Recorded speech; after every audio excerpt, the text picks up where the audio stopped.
Miss হবে না আপনার পছন্দের টিভি শো। দেখুন জি5 অ্যাপে একদম ফ্রি।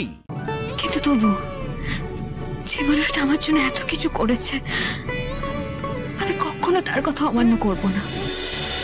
দেখো শ্রী, মাকে আমরা কতটা ভুল বুঝেছিলাম, কিন্তু দেখো মা আজকে আমাদের জন্য কত কিছু করেছে। লোকে যা বলে একদম ঠিকই বলে, মা মাই হয়, মায়ের কোনো বিকল্প নেই। একদম ঠিক বলেছ রাজ। দেখো আজও মায়ের কথা অমান্য করে আমি বাইরে গেলাম। আমি জানি ভালো কাজের জন্য গেছিলাম, কিন্তু এদিকে দেখো আমার যাতে কোনো চাপ না পড়ে, যাতে আমার কষ্ট না হয় বাইরে গিয়ে কাজ করতে, আমার যাতে কাজ করতে আরো বেশি করে সুবিধা হয়। ঘরটাকে কি সুন্দর অফিসের মতো সাজিয়ে গুছিয়ে দিলেন, তাও আবার মা এত সুন্দর করে সাজিয়ে দিলেন রাজ।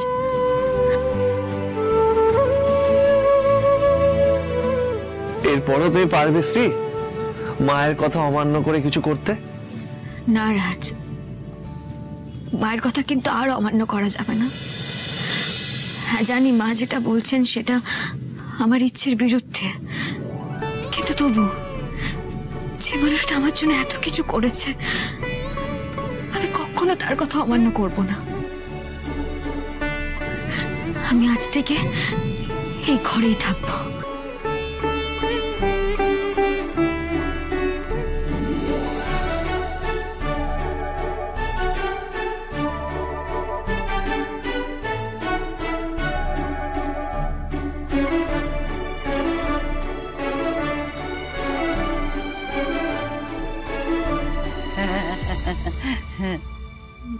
মা, এই সব কিছু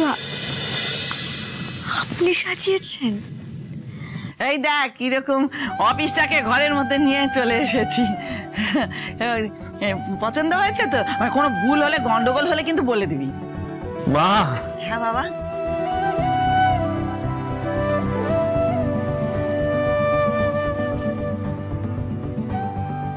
কোনো ভুল ভ্রান্তি হয়নি মা, সব পারফেক্টলি করেছো সব। তোদের জন্য বাবা। বাবা এরা তোর বউকে বলবি কিন্তু, যা দেশোদ্ধার করার সে যেন ঘর থেকেই দেশোদ্ধার করে, নিজের শরীরকে যেন কষ্ট না দেয়। যতদিন না নাতি নাতির মুখ দেখছি, ঠিক আছে বাবা?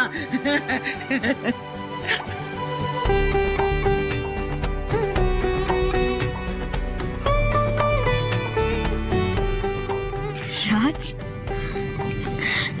একটা বাড়ির বউয়ের জন্য এটা কতটা আনন্দের, কতটা গর্বের বলো তো। আমার শাশুড়ি মা নিজের হাতে আমার জন্য অফিস গুছিয়েছেন, কি সুন্দর করে জায়গাটা সাজিয়েছেন। আমি তো সবাইকে বলবো, সবাইকে দেখাবো যে দেখে যাও আমার মা আমাকে কতটা ভালোবাসে। আর ইমোশনাল হতে হবে না। নিন নিন নিন ম্যাডাম, বসুন, স্পেশাল চেয়ারে বসুন, মা নিজে সাজিয়ে দিয়েছে। আর শুনুন, এবার থেকে কিন্তু মায়ের ইচ্ছেগুলো আপনাকে মাথায় রাখতে হবে, বুঝলেন? সব মাথায় রাখবো। আর আমি আজ প্রমিস করলাম নিজেকে, মায়ের ইচ্ছের বিরুদ্ধে গিয়ে আমি আর কিচ্ছু করব না। এবার থেকে আমি বাড়ির বাইরে বেরোবো না। এই যে আমার মায়ের সাজানো অফিস, আমি এখান থেকে সব কাজ করবো রাজ। আর আমি জানি শ্রী, তুমি মায়ের সব স্বপ্ন পূরণ করবে। আর শুধু মায়ের না, এই পরিবারের সব স্বপ্ন এক এক করে তুমি সব পূর্ণ করবে। তুমি এখনো কাজ করে যাচ্ছ? কখন থেকে বলছি ওঠো ওঠো ওঠো, আর তুমি? হ্যাঁ হয়ে গেছে আর একটু সময় দাও, উঠছি। হ্যাঁ বলো। এই নিয়ে 3 বার বললে এটা, কিন্তু উঠছো তো না, একই কথা বলে যাচ্ছে। এটা কিন্তু ঠিক হচ্ছে না শ্রী। রাজ, আই প্রমিস, আর একটু বাকি আছে, করেই উঠে যাব। না আজকাল না তোমার প্রমিসের কোনো দাম নেই, বুঝলে তো? অনেকক্ষণ ধরে বলে যাচ্ছ, উঠছো আর না। উফ বাবা, কেন শুনতে পাচ্ছ না বলো তো আমার কথাটা? বললাম তো আর একটু বাকি আছে রাজ, তারপরে আমি আর ল্যাপটপে হাত দেবো না, আই প্রমিস। ঠিক আছে, আই প্রমিস করে যা। এরপর যখন মা এসে এইসব দেখবে না, তখন বুঝবে ঠেলা। তুমি কি বলো তো, মাকে একটু সামলে নাও না প্লিজ। পাগল নাকি? আমি মাকে সামলাবো? একদম না। আর মা এসে তোমাকে এইভাবে দেখলে কি তুল কালাম হবে সেটা জানো তো? ধুর বাবা,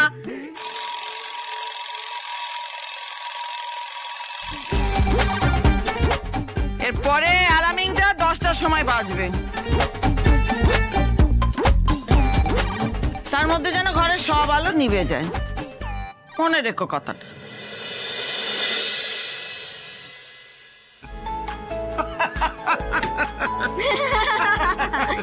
কি কেমন দিল মা, পুরো হিলা ডালা না? কাজ করো, কাজ করো, করো এবার কাজ।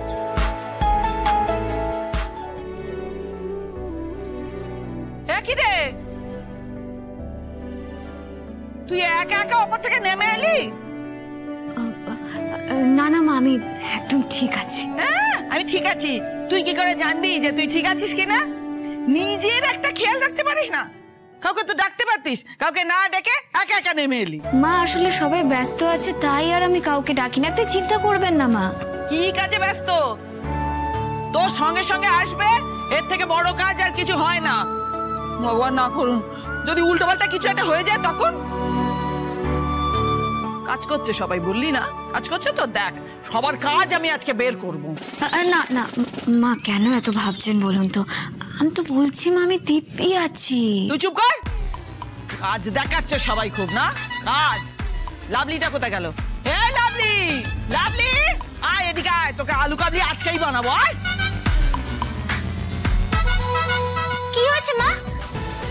কি হয়েছে? তুমি চিৎকার করছো কেন? আমার খুব শখ হয়েছে চিৎকার করার জন্য, তাই চিৎকার করছি, চিৎকার করছি। শখ হয়েছে তো। আমাকে বলতো কোথায় থাকিস তোরা সব? এই অলক্ষীটা ওপর থেকে একা একা নামলো। তুই কোথায় ছিলিস? কোন রাজকার্য করছিলিস তুই? এই বাবা, দিদি তুমি ঠিক আছো তো? তুমি তুমি এসো, বসো বসো বসো। আরে বাবা ঠিক না, না না তুমি বসো। আসলে মা আমি না রান্না করেছিলাম, তাই আমি দিদির কাছে থাকতে পারিনি গো। খাইয়ে আমাকে এবারে উদ্ধার করে দিচ্ছে। আর একটা কোথায় গেল? কোথায় গেল সে? তুলি, এ তুলি, তুলি। হ্যাঁ হ্যাঁ মা, বলো বলো। অনেক কাজ দেখিয়েছিস, এবার সব ছুটি নিয়ে ঘরে বস। কেন মা, কি হয়েছে? অনেক বড় নার্সিং হয়ে গেছিস তো তুই, তাই না? বৌদির একটু খেয়াল রাখতে পারিস না? এ মেয়ে একা একা সিঁড়ি দিয়ে নামলো। বৌদি, মা মা মা, প্লিজ ওদের এইভাবে বকাবকি আপনি করবেন না। ওদের সত্যিই কোনো দোষ নেই মা। তোকে কথা বলতে পারছি? তুই চুপ করে বসে দেখবি। সকালে যে খাবারটা পাঠিয়েছিলুম খেয়েছিস তুই? অতটা খেতে পারিনি মা। জানতুম, আমি জানতুম। তবে কি আর এই মেয়েকে অলক্ষী বলি?